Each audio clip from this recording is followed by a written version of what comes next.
دین مبین اسلام میں شادی کو، میرج کو بڑی اہمیت دی ہے۔ جو لوگ شادی کرتے ہیں، ایک نئی زندگی کا آغاز کرتے ہیں، در حقیقت انہوں نے اپنے آدھے دین کو بچا لیا، آدھے دین کو پروٹیکٹ کر لیا۔ یہ حدیث ہے پیغمبر اسلام کی۔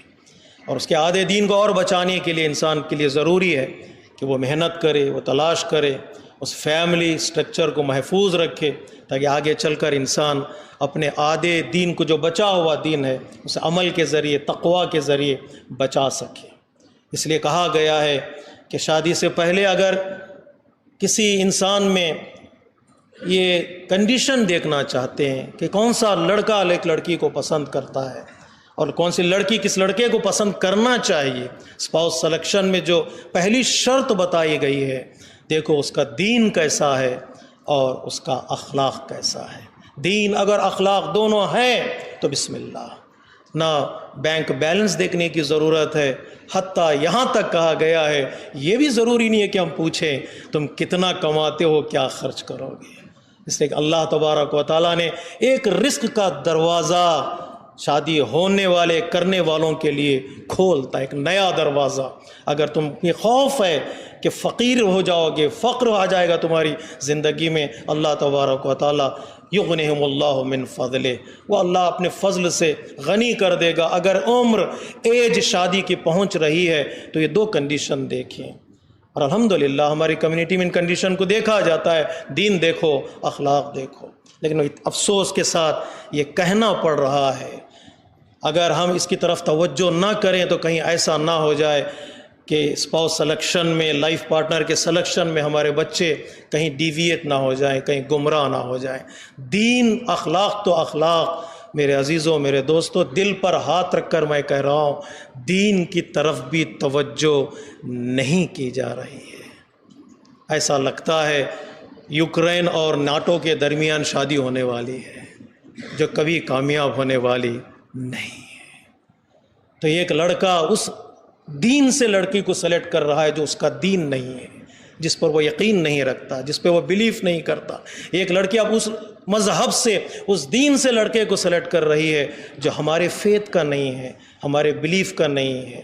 تو کیا سو وات کر لیں، سب انسان ہیں، ایسا ہوتا نہیں ہے۔ یہ ہم نے تجربہ کیا ہے، ہمارے بزرگ اس بات کی گواہی دیں گے، 2 قدم چلنے کے بعد جو پریشانیاں شروع ہوں گی، ان پریشانیوں سے نجات حاصل کرنا بہت دشوار ہے۔ آج میں ایک اپنی کمیونٹی کے لڑکے یا لڑکی میں جو 2 چیزیں جو مجھے پسند نہیں ہیں، کمپرومائز کرنے کے لیے تیار نہیں ہوں، سیکریفائز کرنے کے لیے تیار نہیں ہوں، تو کل ہزاروں چیزیں میرے سامنے کھڑے ہوں گے جس سے مجھے کمپرومائز کرنا پڑے گا، سیکریفائز کرنا پڑے گا۔ دین کی طرف اگر توجہ نہیں کریں گے، اگر ان کو گائیڈ نہیں کریں گے، اگر ان سے نہیں پوچھیں گے بات کس سے ہو رہی ہے، کس کو سلیکٹ کیا جا رہا ہے، بہت دیر ہو جائے گی پھر ان لوگوں کو دین کی طرف واپس لے آئیں۔ آسان نہیں ہے آج کے زمانے میں کہ لوگ اپنا دین چھوڑ کر آ جائیں۔ بہت سے لڑکے جن سے ہم نے بات کی ہے تو وہ ابھی کنفیوزڈ ہیں، ادھر رہیں کہ ادھر رہیں۔ ایسا ہوتا نہیں ہے، شادی میں کنڈیشن ہے کہ وہ ہمارے دین کا لڑکا ہو، ہمارے دین اور مذہب کا لڑکا ہو۔ کنورٹ بھی ہو جائیں، کنفیس ہی نہیں ہے تو کنورٹ کیا ہوگا؟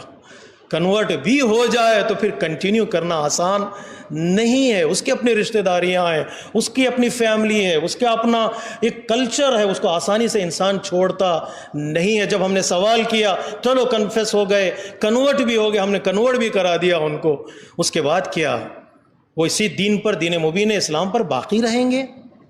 کیا دین کے راستے پر چلتے رہیں گے؟ ان کا جواب نہیں ہے، ان کے پاس جواب نہیں ہے، اس لیے کہ اس کے بارے میں انہوں نے سوچا بھی نہیں ہے۔ اگر یہ سوچ لے تو اس کے بعد آیا واقعاً کنٹینیو کریں گے ایز اے مسلمان، ایز اے شیعہ، وہ کنٹینیو کریں گے اپنی زندگی کو، میرج لائف کو؟ ان کے پاس جواب نہیں، مشکل ہوتا ہے، کنٹینیو کرنا آسان نہیں ہے۔ میں پیرنٹ سے 10 بستہ گزارش کرتا ہوں، اگر آج کمپرومائز نہیں کریں گے، کمیونٹی کے ممبرس ہیں، لوگ، بڑے لوگ، بزرگ لوگ ہمارے انوالو ہوں، نوجوان بچے اور بچیوں کی شادی کے لیے محنت کریں، تلاش کریں، ڈھونڈیں، کنونس کریں اور ان کے رشتے کرائیں، اس لیے کہ قرآن مجید میں شادی کرو کا حکم نہیں ہے، شادی کراؤ کا حکم ہے۔ وَأَنكِحُوا الْأَيَامَ مِنكُمْ وَالصَّالِحِينَ مِنْ عِبَادِكُمْ وَإِمَائِكُمْ۔ شادی کراؤ کا مطلب کیا ہے؟ ایک لڑکا جو میرج کی ایج کو پہنچ چکا ہے، ایک لڑکی جسے اب شادی کی ضرورت ہے، گھر کے بڑے، گھر کے بزرگ، گھر کے انٹلیکچوئلز جمع ہوں اور اس کے لیے رشتہ ڈھونڈیں، تلاش کریں، اس کے بات کو سنیں۔ یہ بھی یاد رکھیں، زبردستی بچیوں کے لیے، خصوصی طور پر لڑکیوں کے لیے وہ کام نہ کریں کہ وہ اگر ہماری طرف سے زبردستی ہو، ہماری طرف سے ایسی سوچ ہو جس کی وجہ سے ہم جانے نہیں دیں گے، کرنے نہیں دیں گے، آگے بڑھنے نہیں دیں گے، کل اگر ہماری بچی کوئی غلط قدم اٹھا لے اس کے ذمہ دار ہمارے ماں باپ ہوں گے۔ خاص طور پر خیال رکھیں، جتنے کورس کے معین کیے جا رہے ہیں اسپاؤس سلیکشن کے، ان کورسز میں آئیں، بیٹھیں، سنیں اور انسان کو چیزیں حاصل کرنے کی کوشش کرے تاکہ بعد میں چل کر کوئی پریشانی نہ ہو۔ ایسا نہیں کہ یہ سیکولر عقیدہ رکھیں، لبرل عقیدہ رکھیں، کیا ہوگا وہ الگ مذہب کا ہو، میں الگ مذہب کی ہوں، دونوں مل کر ایک چھت کے نیچے زندگی گزاریں گے، ایسا اسلام میں نہیں ہے۔ جیسے کسی انڈیا کے ایک ایکٹر نے کہا تھا، کیا ہوا، میں ایک کمرے میں نماز پڑھتا ہوں، دوسرے کمرے میں میری بیوی پوجا کرتی، ہم دونوں ایک چھت کے نیچے زندگی گزارتے ہیں۔ زندگی گزر رہی ہے، زندگی گزارنے کا نام نہیں ہے، زندگی ایک محبت کے ساتھ گزارنے کا نام ہے۔